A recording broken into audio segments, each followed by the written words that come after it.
talking with your builder, talking with your architect, talking with your council, you may need that expertise of a town planner. We've got Ellie. Stay tuned.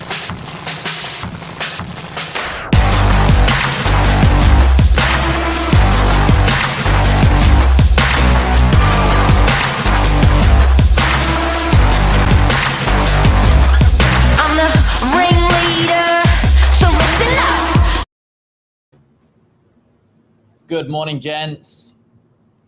Good morning. Navon, how are you? Really good. How are you? Really good, thank you. This is an exciting topic. I've never spoken with a town planner before. Okay.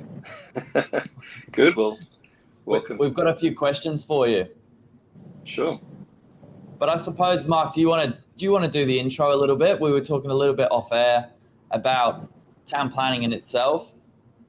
Yeah, I think to unpack it a little bit, a town planner is, I guess, not a lot of people know what a town planner does, and it's highly specialised and highly effective in our industry as real estate agents, because when you've got, council with all of their legislation, and when you've got architects with their drawings and stuff like that, and then you've got builders, wanting, work, dovetailing into that, together with what commercially should be done, which is your real estate agents. Should you do a bathroom off that bedroom, or should you do a townhouse, a duplex versus townhouses and stuff like that? A town planner is the guy that seems to mesh it all together. And so it's really exciting to have you on today, Ellie. Thank you so much. Thank you. Thank you for inviting me. How's business? It's really pumping. It hasn't really stopped.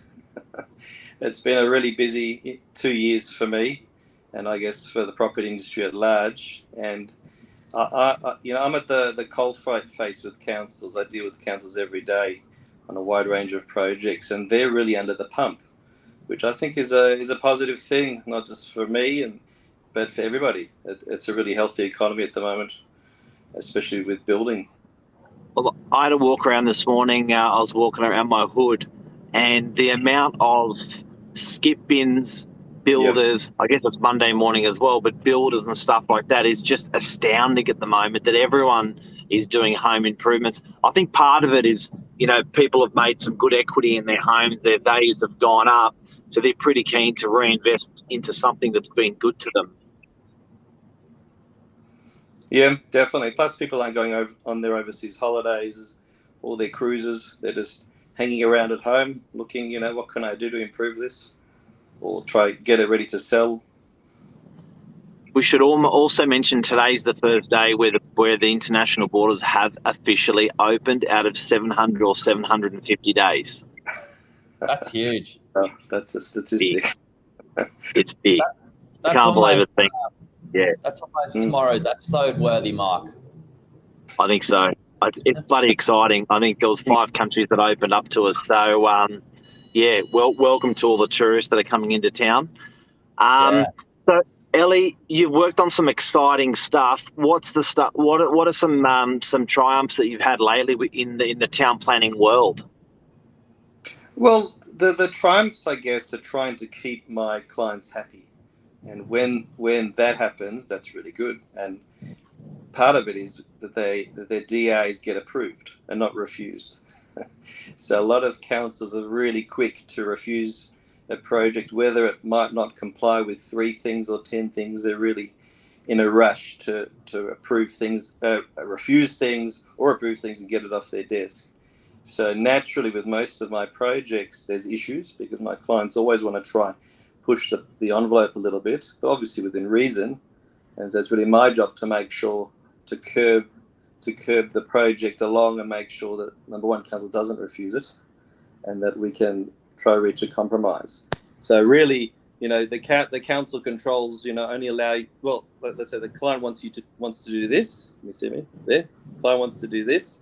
The council controls allows them to do this, but we try to find the middle ground, between what council wants compared to what we feel is a suitable design and planning outcome on the site.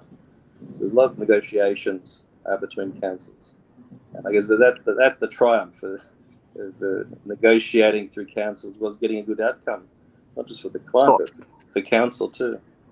I guess if it's a walk in the park, they're not really going to engage a town planner, are they?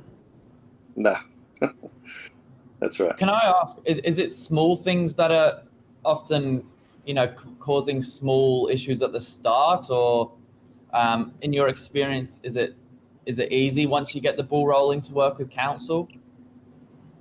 Yeah, good question. I often find the larger projects, like the apartment buildings I get involved with, are easier to get approved than, let's say, a mum and dad trying to get a car space approved, or a carport, or a first floor addition.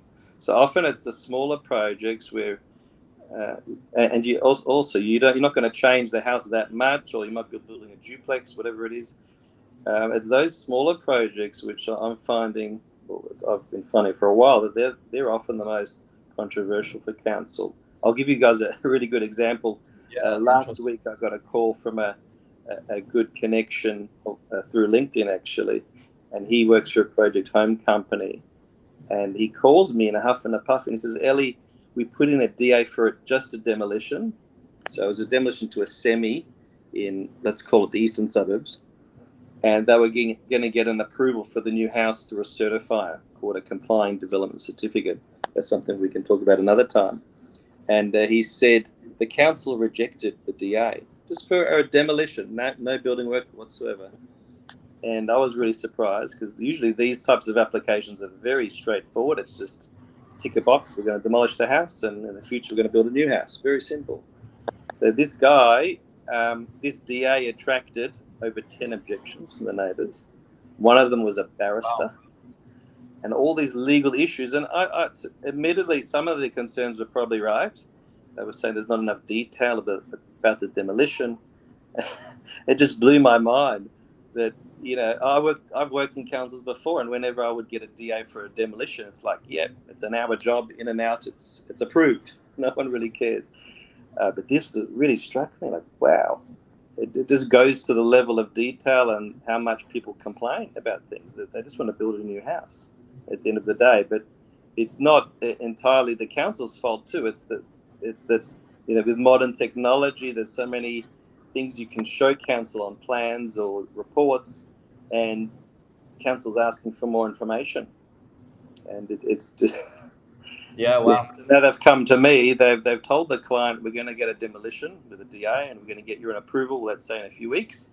We'll start building in a few months. But now everything's changed. They have to lodge a DA for everything, and it could take 6 months before they get a decision. And 6 months of holding costs. Yeah. It's just a mum and dad. We're talking about a mum and dad, not a Meriton, not a big developer for a 100-story building. Just a mum and dad trying to, as you were saying before, Mark, people have saved money and now they want to do something with their property. This is a very simple case of just the system gone wrong, and it's in times like these where, fortunately and unfortunately, you need to hire a town planner to smooth things along for you. So I've got another bit of a two-part question here. Then, is there certain councils that are more difficult to work with? And then I suppose going with that, can you see sort of an undeveloped suburb, in a particular council, and think, alongside a real estate agent, this one might be better for investment than others, just purely on that basis? You can't make any changes in some areas, but others that might be a little bit more flexible.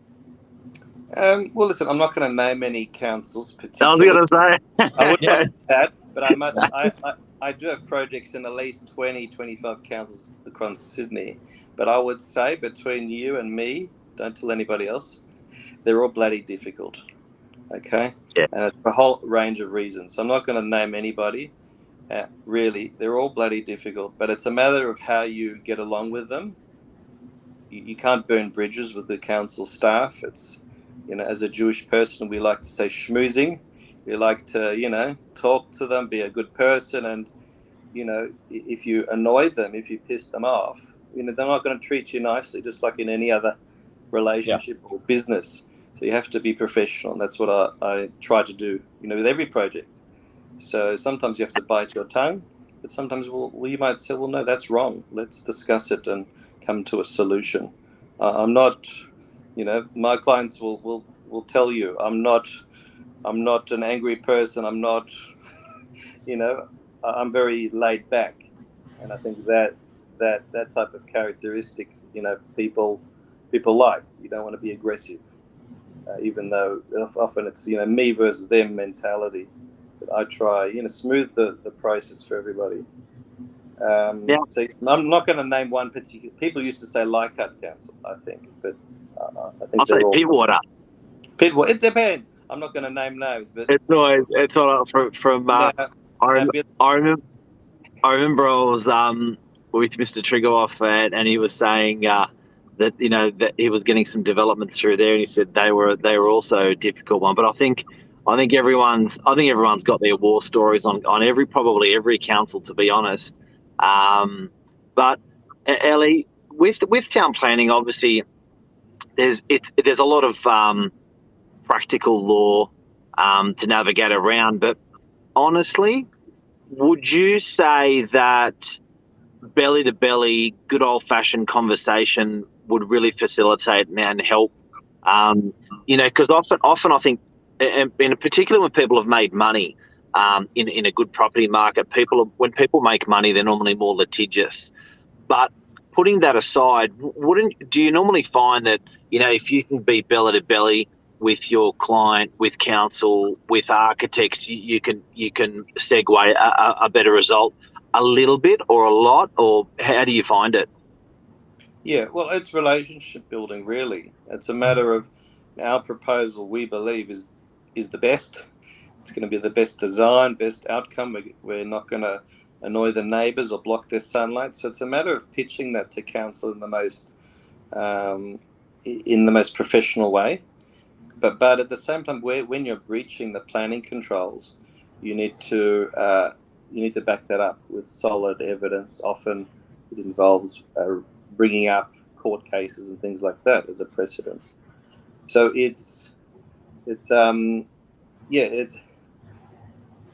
there's always a compromise, and I tell clients even if your project complies 100%, ticks all the boxes, there still might be something that needs to change, and I just prepare my clients for that, and that's the nature of the game, really. Billy, Mark, this is big Have stuff. you got another clever question to ask? Another quick fire question. Yeah, I suppose so. If you cannot reach an agreement with council, is there really other way to challenge it, or is that a nail in the coffin? No, there is an ability called the Land Environment Court. If you need to take council to court, there's an option to do that. It is very expensive and tedious and lengthy, but sometimes when push comes to shove, you just have to. Yeah. And I've had calls with council officers before, and got off the phone and told my clients, guys, we need to take this to court because that's the only way you're going to get this approved. So it does happen, but for larger developers too, it makes sense to go to court because they've got holding costs. They need to hurry up and demolish the block of land and start building. For developers, it makes sense to go to court.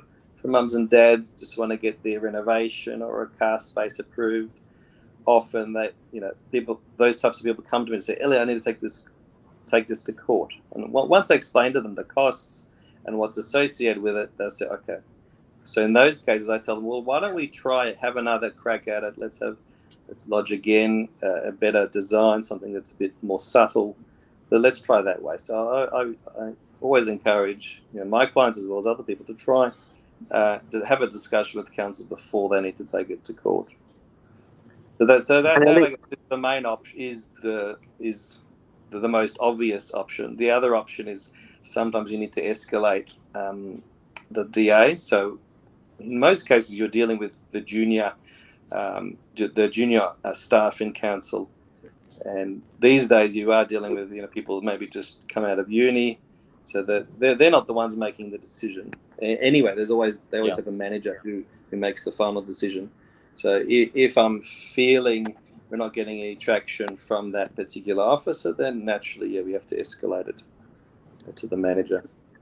And Ellie, sometimes I feel, and correct me if I'm wrong, but sometimes I feel it's a decision no one wants to put on their shoulders, and the Land Environment Court is sort of like, well, we didn't approve it. Land Environment, it went through Land Environment Court. They improved it. Is that true?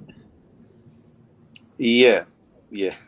So sometimes councils also will be hesitant to approve something. Like it might be a childcare centre where there's been 100 objections or 500 objections. I've had projects where they're talking about our project on Facebook pages.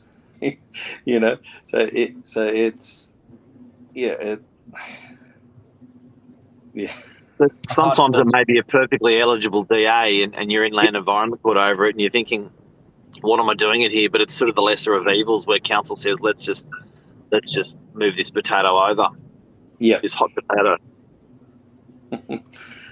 Yeah. They put it in too hard basket and just say, let's just take it to court. But I really try to avoid court, as I said before, where possible. But at the same time, if you do happen to take council to court, they're obliged to talk to you, whereas before they don't really have to talk to you. You have to sit in the same room as them to negotiate, to mediate. Often, council officers don't return your calls. Yeah, that does happen, but in court, as well as they've got time frames too. There's nowhere that says any council needs to approve a DO within 3 months or 6 months. Could be in there for 12 months. But they're not. Then there's no KPIs. There's no time frame, time restrictions. But in court, there's dates that they have to stick to. Ellie, thank you so much. I'll say this conversation lights me up because it's quite a high-level conversation that not many people get to have, and I think, but I think it runs through a lot of people's minds. Land Environment Court, what does that mean? Town planner, what do they do? Like, it's, I just really appreciate your time today. And there's so much we can talk about. There's so many topics within these topics we've spoken about. Definitely. One final question, Ellie. How long is your average turnaround with your clients for an application? I tell them 6 to 12 months for an average approval. Wow, that long? Yeah, can't take that long. Okay, there you go. That's a wrap. That's a wrap. And Michelle, g'day. She said, great topic. It is a cracker. It is an absolute cracker. So, Ellie, have a lovely week. Thank you. Thank you very, very much. Billy, thank you. And welcome to the tourists that have landed in Australia at 6:30 this morning. And hopefully our country's back on the mend with tourism. That's it. See you guys. Thanks, Ellie. See you. Thank you. Bye-bye.